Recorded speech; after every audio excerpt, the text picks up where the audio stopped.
What's up, music memers and search engine schemers? In this video, I'm going to show you how these riffs are all made out of energy drink cans. And at the end of this video, we're going to combine them all together and make one big song. So if you want to understand what's really going on here, watch the whole video to the end. And let's just start the video. Okay, so each energy drink can has a Upc label, which is a 12-digit universal product code number represented by a series of vertical lines called a barcode.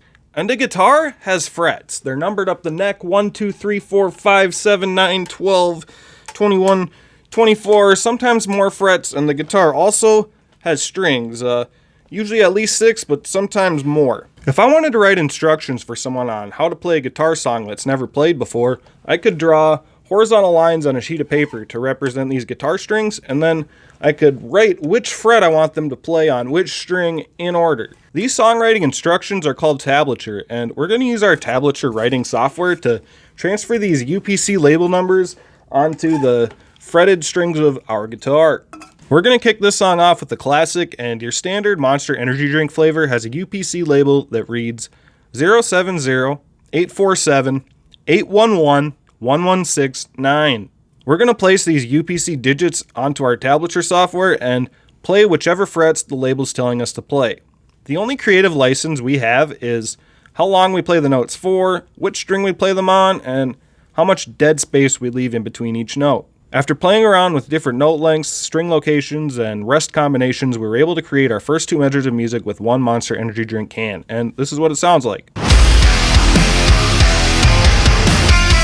In fact, the first 6 digits of every Monster energy drink can flavor are the same, and we're going to use this brand consistency to create repetition within our song. For example, our next Monster energy drink can has the same first 6 digits, but the last 6 are the same. So when we play these both together, you'll be able to hear the similarities between their first halves and the differences between their second halves.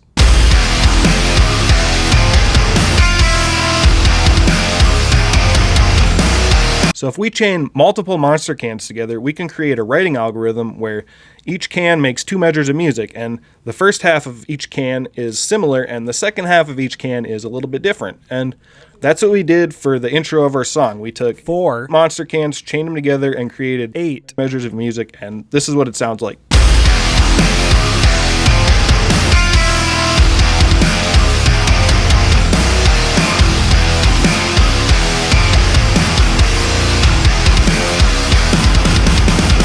Now that we have the first section of our songs, I want to change things up a little bit, and we're going to use Monster energy drinks to create a verse section of our song. But not only do I want to change the energy drink can, but the algorithm in which we're writing music with, because I want more of like a rhythmically centric verse rather than like a notey, fretted, all over the place kind of verse.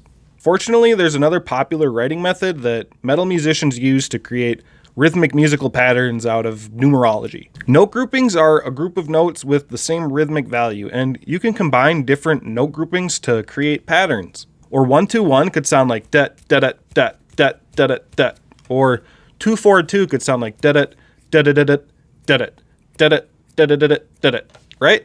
After the Burial actually used the first 100 digits of pi to create their pattern of note groupings in their song Pi, Mercury, God of Infinity. So we're going to use this method ourselves to create a more rhythmically centric verse out of Rockstar cans. In this particular example, we'll be using the first 6 digits on every Rockstar can to create a rhythmic pattern of note groupings, and we'll use the second digits of each Rockstar can to fret some notes and add some harmonic context to our patterns. This time each can takes up 4 measures of space instead of 2, so after using 4 Rockstar cans to create 16 measures of music, here's what our first verse sounds like.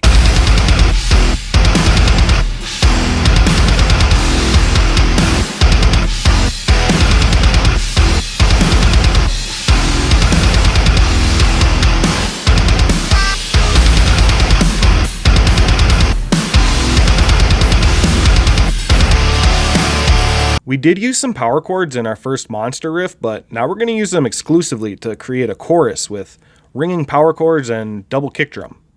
And although power chords use more than one string in their structure, for the purpose of this writing exercise, the Upc label will always dictate the root in which you play your power chord. And in drop tuning, it's all the same anyways, so.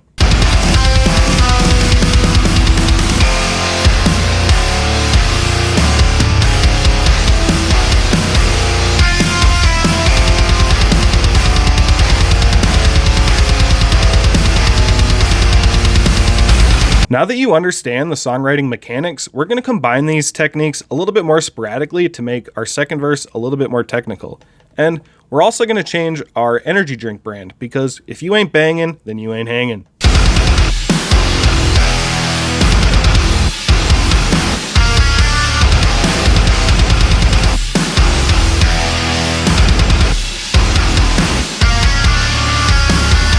We used monster cans in our intro, and now we're going to use them again to reinforce their riff structure as like the main theme of our song. And although we're using monster cans again, we're going to use some different flavors to make it more technical and different. And now that the riff style of each song section is kind of designated to its own energy drink brand, we could use these energy drink cans to build the structure of our song. So instead of thinking of your song like intro, verse, verse, main theme, chorus, you could think of it as monster cans, rockstar cans, rain cans, bang cans, monster cans again, rain cans again. But most importantly, you can't write a song about energy drinks without including Red Bull, because it gives you wings. But do you know what else gives you wings? Hitting the like button and subscribing to the channel and showing your friends this video if you think it's cool. Because I'm Jake Scheeman, and this is how you make a song out of energy drink cans. Thanks for watching. See you next time.